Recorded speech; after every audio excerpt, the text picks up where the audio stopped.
Goddag. Se, hvis du nu genkender det her setup, og det gør du nok, altså mit smukke ansigt er du vant til, men så er der ham der, så minder det om Gnavpotterne, som var en ting, som Lars Kovdal, det hedder han nemlig, og jeg, vi lavede sammen for år tilbage, hvor vi gav gode råd og tricks om WordPress og SEO. Og det holdt vi så op med. Livet kom i vejen, og travlt, og der var også noget med noget covid og sådan noget forskelligt. Men nu har jeg altså fundet det nødvendigt at lave en, fordi for et lille års tid siden, der tog Lars fat i mig, ikke vi taler sammen ofte, men der tog han fat i mig med et formål. Han sagde, jeg er ved at udvikle et plugin, som jeg godt vil have dig til at beta-teste, og jeg tænkte, nej, ikke nu igen. Men jeg sagde selvfølgelig ja, som det venlige menneske jeg er, og så fik jeg så en version, og den brugte jeg på min egen hjemmeside, concept.i.dk. Og så skal jeg ellers lige hilse at sige, at jeg tabte både næse og mund, og så var jeg nødt til at ringe til Lars og sige, Lars, der er selvfølgelig 500 fejl, vi lige skal rette i det her, og det her, det ligner noget, der er forbudt. Men den her idé, det er den underlyne med noget af det smarteste, jeg har set i mange år. Og nu er det plugin færdigt, og det er ude, og det er til salg. Og så tænkte jeg, hvis du kører WordPress, så er det her lige noget for dig. Hvis du nu ikke kører WordPress, så skal du vide, at Lars er i gang med at udvikle en såkaldt SaaS-løsning, altså en løsning, der ligger på hans server, og det betyder, at det kan integreres med hvad? Med alle hjemmesider, man kan finde på, med Shopify og med Wix og Squarespace, eller hvad man ellers PrestaShop og så videre, så videre. Hvad har du, ikke? Eller for den sags skyld et hjemmebygget shopsystem? Ja, det er da ikke så meget. Så længe man har sat Google Search Console op, og den eksisterer på internettet, så kan man bruge det. Okay. Og så tænker du nok, jamen, ja, okay, men hvad kan det her plugin? Ja, altså først og fremmest, så kan det give dig en hulens masse mere trafik fra organiske søgninger i Google, og jo også andre søgemaskiner for den sags skyld. Det kan være med til at styrke din placering i AI-søgeresultater i fremtiden. Og så ikke uvæsentligt, det kan spare dig for timer, og jeg mener mange timers arbejde. Så i stedet for, at du skal kigge på os, som jo ikke får køn at kigge på, så vil jeg faktisk skifte det her nu til en skærmvideo, og så vil både jeg og Lars fortælle om det. Så hæng lige på. Her er vi så på concept.i.dk, og jeg hoppet ind på min side, som handler om linkbuilding og hvor vigtigt det er, og bla bla bla. Og det er sådan en typisk side for min branche med masser af indhold og gode forklaringer på dit og dat, og hvad kan du komme til, og selvfølgelig en opfordring om at få et opkald fra mig, så man kan komme til at købe Danmarks bedste linkbuilding og alt det der. Men problemet, når man bygger sådan en side, det er, at især jeg har lavet det her i 26 år, så jeg tror, jeg ved alt, og det vil sige, jeg tror også, at jeg ved, hvad folk søger efter. Og jeg kan så godt bruge et søgeordsværktøj, og så begynde at sige, jamen, så søger folk efter dit og dat, men har jeg nu fået skrevet om det, eller har jeg ikke? Og det er så her, hvor SEO Booster kommer ind. Nu hopper jeg lige over i min administration her, i stedet for. Og så kan jeg så scrolle ned i bunden her, og så begynder jeg at få nogle data. Den korte forklaring på det her, og nu skal jeg så sige, det kan du ikke se, men Lars han står lige ved siden af mig. Så Lars skal afbryde mig, hvis jeg nu skulle gå hen og sige noget frygteligt sludder. Men, jamen, de kan ikke se, at han står og ryster pegefingeren, men Lars har ikke helt fanget det med kameraet. Du klarer det så fint indtil videre, jeg synes ikke, det var nødvendigt. Se, det jeg får her, det er nogle data. Og der kunne jeg så godt tænke mig at spørge dig, Lars, over hvor lang tid er de her data? Altså nu siger den for eksempel 3 klik her. Over hvor lang en tidsperiode taler vi her? Det er så en af de ting, som kan være lidt forvirrende, når det skal man lige have, det skal jeg have identificeret bedre. Fordi det her, det er jo fra, at du har installeret plugin og begyndt at hente tilbage. Så det starter 90 dage tilbage, 3 måneder tilbage. Ja, okay. Godt så. Men jeg er altså lidt ligeglad med de her kliks.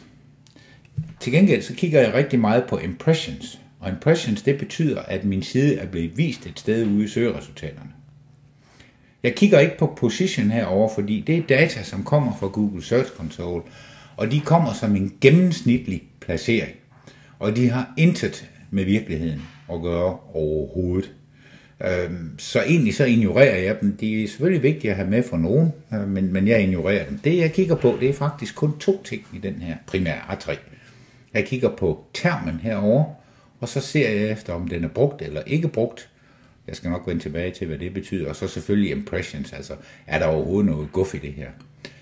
Men se det, jeg ser her, nu får jeg jo vist alt, men jeg kan faktisk vælge kun at få vist for eksempel søgeord, som ikke er brugt i mit indhold. Og det er så det, jeg kigger på nu. Og det, der står herovre til venstre, det er ikke noget, der er gættet til overhovedet. Det er reelle søgninger, som levende mennesker et eller andet sted derude i Lille Skensved eller Hvide Sande eller København har skrevet i deres søgefelt i Google. Og som så har fået min side vist. Men jeg har ikke brugt termen linkbuilding SEO, jeg har ikke brugt termen linkbuilding pakker eller linkbuilding pakker i 3 ord og så videre hernede af. Og så man kan se, hvis jeg scroller ned i bunden, så er der altså temmelig mange. Der er 184 keywords, som jeg ikke har brugt i min tekst, men som folk har søgt efter. Det jeg så kan gøre med det her, det er jo selvfølgelig lige at kaste et kritisk blik på dem. Der kunne jo godt være et eller andet i det her, og jeg siger, det skal ikke stå på min hjemmeside. For eksempel tips med 2 P'er. Man kunne også kigge her og så sige, jamen linkbuilding pakker i 2 ord. Det er jo altså ikke korrekt dansk. Men så fis fornemt skal man altså heller ikke være, fordi den har så over 3 måneder fået 1590 visninger ude i Google, så det vil sige, at der er altså mange, der søger efter det i 2 ord, selvom det ikke er korrekt dansk, og i øvrigt lige nedenunder link building pakke i 3 ord. Dem har jeg da ikke råd til at sige nej til. Så de her ord skal jeg så have skrevet ind i min tekst. Nu kan jeg sidde og tage dem en af gangen. Jeg kan også vælge at sige, jamen den her, den kan jeg godt lide, så den markerer jeg op. Hvad er linkbuilding i, hvor linkbuilding er i 2 år? Den vil jeg egentlig også godt have med. Og nu for forståelsens skyld tager jeg lige en mere, og så sige, det er det. Der kunne godt være mange flere. Så kan jeg simpelthen kopiere dem. Og nu ligger de i min udklippeholder. Og dem kan jeg så sætte ind, og det vender jeg tilbage til, men det kan man bruge på mange sjove måder. Man kan enten gå direkte ind i sin editor og begynde at skrive det ind. Man kan også tage en samling af det, der mangler, og så sige til for eksempel ChatGPT eller anden AI, her er x antal termer, eller her er en stribe termer. Kan du skrive en fornuftig tekst til mig, hvor du bruger de her termer? Og så får man et output ud af det. Det er ikke sikkert, man er helt tilfreds med det, men så kan man så rette lidt i det og sætte det ind på sin hjemmeside om linkbuilding. Og så er der en lille ting mere i det, som der er nemlig en knap, som den skarpe seer sikkert har set herovre, der hedder Create Links. Og det den gør, det er, at hvis jeg nu for eksempel siger, jamen den der linkbuilding pakker i 2 ord, den er jeg helt pjerte vild med. Se, hvis nu jeg klikker på den der, så vil det her plugin automatisk gå ind og skabe interne links fra andre sider til den her side. Alle de steder, hvor termen linkbuilding pakker fremgår. Præcis som den står herovre. Så det vil altså sige intern linkbuilding gjort hurtigt og nemt. Er det ikke korrekt forstået? Det gør det meget hurtigere, og specielt hvis man kigger på, du sidder med en hjemmeside, der er mange forskellige mærker og brands og typer, så kan det virkelig spare en masse tid med det her. Og det er simpelthen one click and done. One click and done. Ja. Jeg tror, der er 2, hvis man skal lige trykke OK, om du er sikker, men det. Vi kan da prøve. Ja, du skal Are you sure? Ja. Men det vil jeg stadig kalde for et one click and done. Og havde jeg nu klikket her, og der står link building pakker i 2 ord, et eller andet sted på min hjemmeside end på den her side, så bliver der skabt et link over til den her hjemmeside med den ankertekst. Helt automatisk. Og det gør det noget hurtigere at lave de her ting, når man bygger, i stedet for at skulle sidde og rette igennem alle mulige steder. Og så har du jo også muligheden, det behøver ikke kun at være internt. Det er jo bare fordi, vi har gjort det lidt let at lave det her, men det kan vi vise dig også. Der ligger et tool herovre, ikke? Jo. Som hedder Automatic Links. Og det lister så alle de forskellige links, nu har du så ikke. Nu har jeg så ikke lavet mig, fordi jeg styrer min linkbuilding selv. Men hvis nu for eksempel jeg sagde, at jeg ville være venlig ved Lars, hvilket hænder, ikke så tit, men det sker. Det hænder. Så kunne jeg for eksempel skrive https, og så gøre sådan her, larsik.com for eksempel. Det er Lars' hovedhjemmeside. Så keyword er, okay, whatever. Men tæt på, men ja. For forståelsens skyld, så gør vi det lige rigtigt. Og så sige, det kunne være WordPress udvikler. Hvis jeg nu siger det her add keyword, det prøver vi lige. Alle de steder, automatic link is turned off, så den skal jeg så turn on. Men lad os nu sige, at det var sat til, så alle de steder på koncept.dk, hvor termen WordPress udvikler er brugt, vil nu automatisk lave et link over til larsik.com. Det kan jeg være sikker på, at der er mange, der kan se værdien i, også specielt hjemmesider, som vokser, også med affiliate links og links til andre. Absolut. Fordi du behøver bare sætte det her op, og når du så i fremtiden tilføjer noget mere indhold, jamen, så vil det her link automatisk. Det kommer helt automatisk, ja. Og så er det også så brugvenligt, nu tillader mig lige at overtage musen her et øjeblik, fordi man kan jo så lige dobbeltklikke på den, hvis man kommer til at lave en lille tastefejl, og så lige ændre på tingene. Til stor P. Ja. Altså, det er bare som er den korrekte stavemåde. Nu kommer så et spørgsmål, som jeg ikke kender svar på. Hvad nu, hvis jeg har skrevet det med lille p? Vil det så stadigvæk blive et link? Det vil stadigvæk blive et link. Okay. Det er faktisk, må jeg vise noget? Ja, nu tager jeg lige herom, fordi så, hvis vi først går ind i en settings. Du ved lidt mere om det her plugin end mig forhåbentlig. For der er faktisk lige en setting her. Det var faktisk noget feedback, jeg fik fra en bruger, der siger, at hvis det nu er, det var for eksempel, hvis man var skrevet SEO med småt eller sådan. Det skal være præcis det samme ord. Ja. Og det var så den her netop med, at du ikke havde enabled. Ja. Det er simpelthen bare sådan en global setting, vi har sat ind for, at man kan slå det fra. Ja. Og så er der er en verden til forskel på hjemmesider. Så vi har været nødt til at udvikle både standarden, som kører almindelig WordPress-teknologi osv., men så en super metode, som sørger for, at de her links bliver sat ordentligt ind de rigtige steder. Det har vi simpelthen haft nogle issues med, men alle WordPress-hjemmesider er forskellige. Ja. Men når så kommer det, at der er så en masse andre ting, man kan også have, men det er jo så lige relateret til automatic links, som vi taler. Altså det er måske, som jeg synes er vigtigt, det er lige at vise her, at man kan sige, at jeg vil aldrig have links i mine headings, for eksempel, eller i lister, og definitionslister og block quotes. Det er standardindstilling, men der er altså nogen, der har sagt, at jeg vil gerne have det, altså teoretisk, altså teknisk set er det ikke korrekt, at man gerne vil have et link i en heading, men hvis du nu gerne vil have det, så skal man have lov til det. Ja. Men noget, jeg har besluttet mig for, at ikke vil tillade at give folk mulighed for, det er så, fordi man kan komme til, at der Ellers så kan man lave et link i et link, eller i script, style tags og op i selve headeren, og det har man ikke lyst til. Det absolut det gør lidt ting. Jeg tillader mig lige at hoppe lidt tilbage her. Ja. Jeg hopper lige en mere tilbage. Det er den, der hedder linkbuilding. Yes. Og så imens den står og læser ind, det gjorde den her, så vil jeg lige vise forenden, fordi nu er jeg jo så en af de smarte mennesker, som kører med det, der hedder Beaver Builder, som er per definition den bedste page builder til WordPress. Og nej, det står ikke til diskussion. Du er velkommen til at prøve, om du vinder ikke. Men, jeg har også den her, oppe i min admin bar. Og prøv at se her. Her får jeg faktisk nu de samme data, men nu er jeg ude og lege på min side, så jeg kan med det samme tage ting ind, som jeg gerne vil bruge, og se, hvordan er data på selve den her hjemmeside. Hvis jeg nu så til gengæld går over i min page builder, og arbejder med, som den nu ser ud i Beaver Builder, så har jeg nu fået et lille ikon heroppe, jeg kan klikke på, og sørge mig, om jeg ikke også får dataene her. Så selvom jeg er i min page builder, så kan jeg altså sidde og få hentet data ud, lige det fløjter, og jeg kan søge efter en specifik, hvis jeg leder efter noget, som indeholder, lad os sige, kursus for eksempel. Så kan jeg se, at der er altså linkbuilding kursus, og så videre kurser i linkbuilding og den slags. Det var en rigtig god idé, der kom netop fra en af mine tester, jeg havde netop Thomas Rosenstand. Der kom med det, fordi netop at kunne have de her keyword-data, mens du sidder og redigerer. Nu kan Thomas sidde i baggrunden og gå i gang med at redigere indhold, hvis han vil, og så har han alle de her informationer liggende, som han ønsker sig. Præcis. Så det er et meget, meget givende plugin. Og det jeg vil sige med det her, det er, at nu skal man jo huske, at SEO-folks hjemmesider, de er aldrig som de skal være. Der er nok lidt med skummerbørn. Men jeg har på nogle af mine andre sider, og der har jeg ikke lyst til at dele data om, men der har jeg med held sådan cirka hver 1,5 til 2 måneder gået ind igen. Og så er der et væld af nye data, altså nye søgninger, som folk har udført. Og det der er det geniale ved det her, det er, at vi får et absolut indblik i, hvad der foregår i folks hoveder. Nemlig de hoveder, som vi gerne vil tale med, og gerne vil måske have som kunder. Og det kan man bare ikke gætte sig til. Punktum slut. Man kan så hente de her data ud fra Search Console. Ja, det kan man. Men så skal man jo finde ud af, hvilken side hører de til på, og så videre, og så videre. Her har du hele samlet et sted. Og det gør det jo altså ufattelig nemt at gøre det.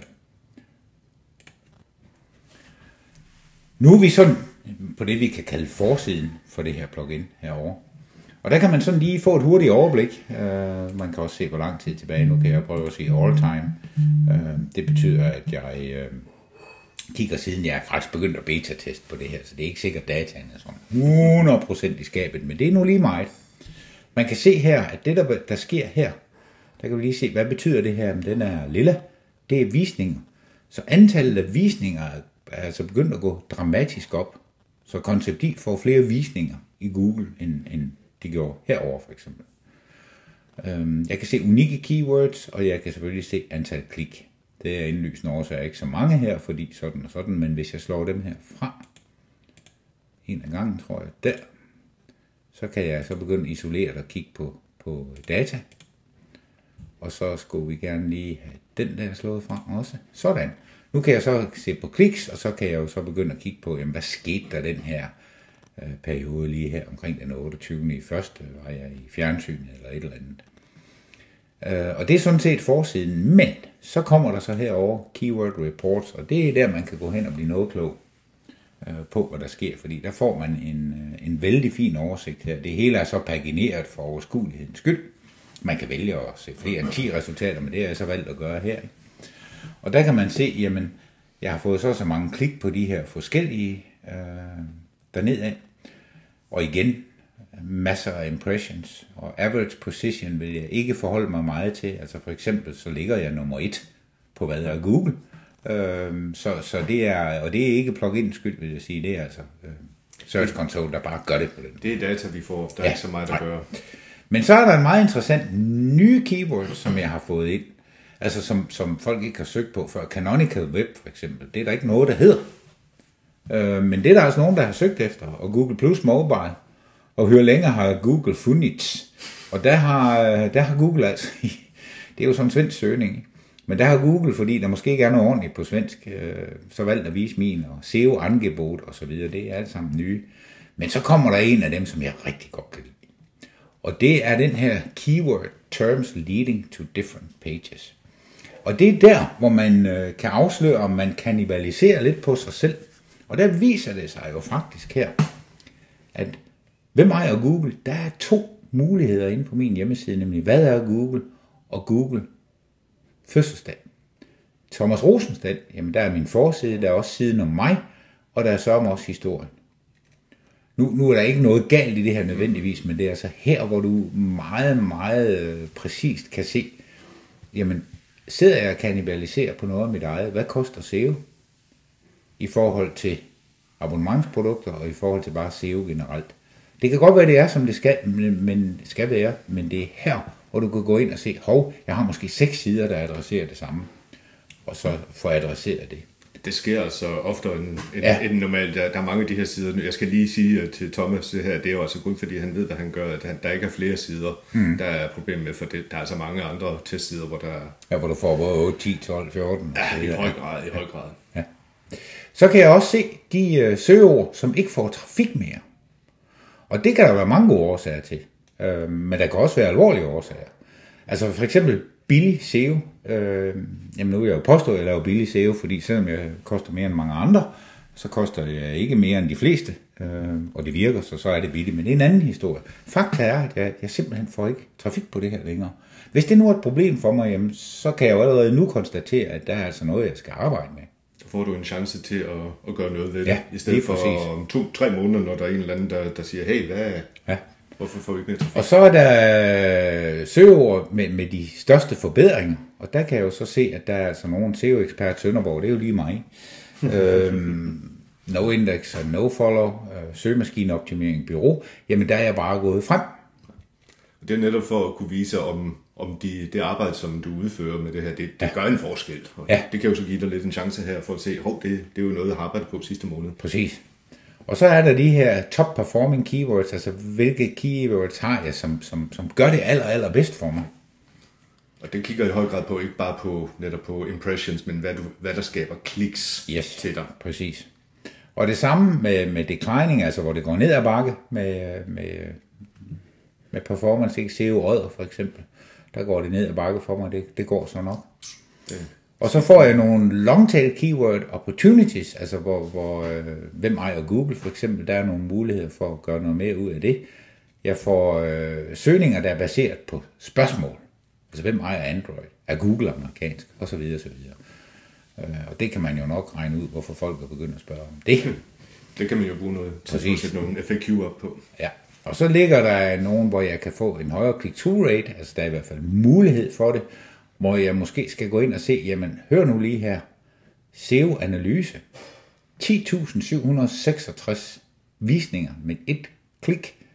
Der må være et eller andet med min page title eller andet, som gør, at folk ikke vil klikke på den. Så det er altså et vink til med en vognstang, om at her er der muligheder for at øge min CTR. Og så folk, der har styr på deres hjemmesider, jamen 404-fejl, dem har jeg selvfølgelig ikke nogen af. Nej, det findes ikke. Og så er der lidt sådan ren data over, hvor lang tid den har brugt på at lave de forskellige rapporter. Det er egentlig sådan set lidt ligegyldigt for mig. Det er fuldstændig ligegyldigt. Man har også den her over, hvis man nu har 404-fejl, man bruger den slags på sin hjemmeside, jamen så bliver de så refereret herover. Og det kan man jo så bruge til at sige, hold da op, jamen jeg er da vist kommet til at slette en side, eller jeg er kommet til at angive et link forkert, eller hvad det nu kan være, som man så kan få rettet op på.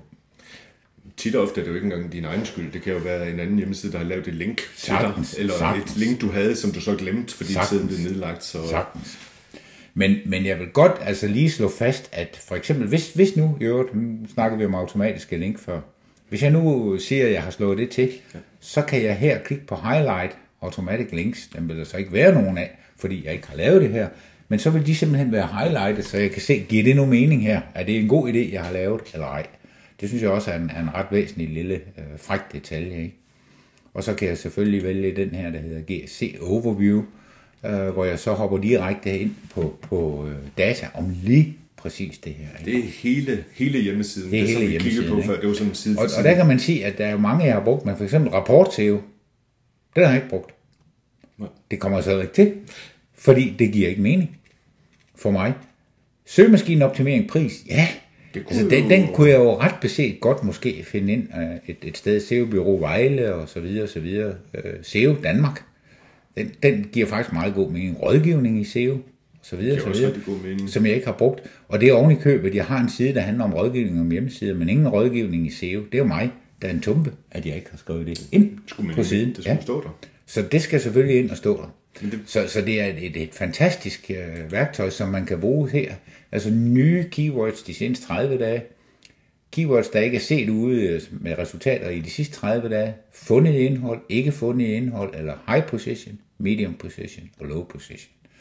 Så altså, placeringen er så lidt, som du selv... Den er lidt, den skal man tage med et gram salt. Men den giver en vis indikation, fordi hvis du ligger average 50 plus, så ligger du generelt ret lavt. Ja, men så, det er et hint. Altså jeg vil sige, en advarsel, jeg vil give generelt om det her plugin, hvis man sidder med en WordPress, det er, at hvis man tror, at man kan installere det her, og så give det nogle dage, og så tro, at man ikke bliver grebet, så tager man altså fejl. Hvis man er det mindste interesseret i SEO og i sine egne placeringer, så kan det her altså godt føre til nogle hyggetimer med at få optimeret tekster.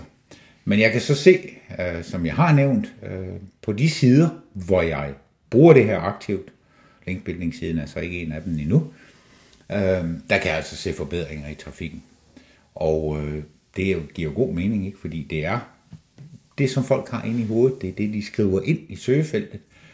Og hvis jeg kan adressere det, jamen, så kan det være, at jeg ligger nummer 14 på et eller andet, og bare ved at få ordet med ind, eller termen med ind, en eller to gange i teksten, så ryger jeg op måske top 5, fordi jeg i forvejen har en stærk hjemmeside. Så den er guld værd for sådan noget som det her. Den er jo endnu højere grad guld værd for webshops. Der skal jeg lige høre, den virker selvfølgelig også med WooCommerce. Ikke? Selvfølgelig, den er fuldt integreret med WooCommerce. Ja. Jamen det er jo simpelthen fantastisk. Ja, det var jo så noget af en gennemgang, og det kan også godt være, at du, der ser det, måske synes, det gik lidt stærkt. Først og fremmest så vil jeg sige, at nu har jeg vist det her til et par stykker andre, og et af de, der var en, som sagde til mig, jamen jeg bruger Yoast. Ja, det skal du sørge også blive ved med, det er et fremragende plugin. De her to har intet med hinanden at gøre overhovedet på nogen tænkelig eller utænkelig måde. Det her kan jo noget helt andet. Yoast kan ikke hjælpe dig med dit indhold på den måde her. Yoast sutter ikke data fra din Google Search Console. Så bare for at slå det her fast, det her, det er ikke en erstatning for Yoast. Det er i det hele taget ikke en erstatning for noget som helst andet end mange timers gætværk. Og mange timers jeg alene vide, så jeg skriver teksterne, og så rammer man skrubforkert på, hvad folk i virkeligheden søger efter i Google. Så det vil sige, at besparelsen her er enorm. Og sådan en plugin her, det koster selvfølgelig nogle 1000 kroner i licens, eller hvad gør det egentlig, Lars? Jamen, det skulle man jo netop tro, at det gjorde, men jeg har så valgt, at den simpelthen også, at jeg gerne vil have, at det kan komme ud til nogle flere mennesker, det sælges til $99. 99 amerikanske dollar, som I lige nu har her, mens vi optager den her video i påsken. 2025, det er sådan rundt regnet 650 kroner. Så det er jo pebernødder. Hvis det fortsætter politisk her, som det gør, så bliver det jo endnu billigere for danskerne, fordi så bliver en dollar endnu billigere at købe. Men det skal man nok ikke læne sig op af. Men altså jeg vil sige 650 kroner eller 99 dollar. Nu ved jeg, det afhænger selvfølgelig af, hvordan man sætter sin egen timepris, men jeg kan i hvert fald fortælle, at det her det plugin har på concept.dk alene, på trods af, at jeg er en sno til at få det brugt, fordi, altså igen, skummer og børn. Men det har nok sparet mig for 4-5 timers arbejde allerede, og det vil sige, at det her plugin for 650 kroner har jeg tjent ind rigtig, rigtig mange gange. Så sagde du i indledningen her, der snakkede vi om en SaaS-løsning.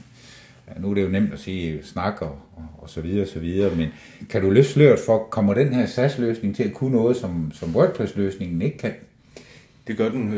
Den kommer faktisk til at kunne en hel del mere, fordi man er lidt begrænset rent programmeringsmæssigt, når man sidder på en WordPress hjemmeside. Mm-hmm. Så den her løsning, den sætter ud og går hele din hjemmeside igennem også, og tjekker alt muligt andre ting internt i forhold til, hvordan du linker på din hjemmeside. Okay. Så den crawler simpelthen Den crawler faktisk hele hjemmesiden. Det vi står og kigger på her med Google Search Console, det er jo netop kun de sider, der får visninger i Google. Ja. Så det er jo ikke nødvendigvis hele din hjemmeside, og det er jo heller ikke en del af hele billedet. For hvorfor er det lige de her sider, der får nogle link og trafik, og ikke de andre? Ja. Så det er noget af det, som det her nye system det udvikler. Det er godt i gang med, jeg regner med her, det bliver det her år, det kommer ud. Jo før det er bedre. 2025. Jamen, 2025. Det må vi så hænge det op på. Nu kommer der lidt tricky spørgsmål, og det er ikke indstuderet. Hvis man nu bliver fuldstændig forelsket i SaaS-løsningen med de der ekstra funktioner, kan man bruge det i en WordPress? Du kan bruge det hvor som helst, du vil. Okay. Man kan faktisk tage det over her og bruge det også. Okay.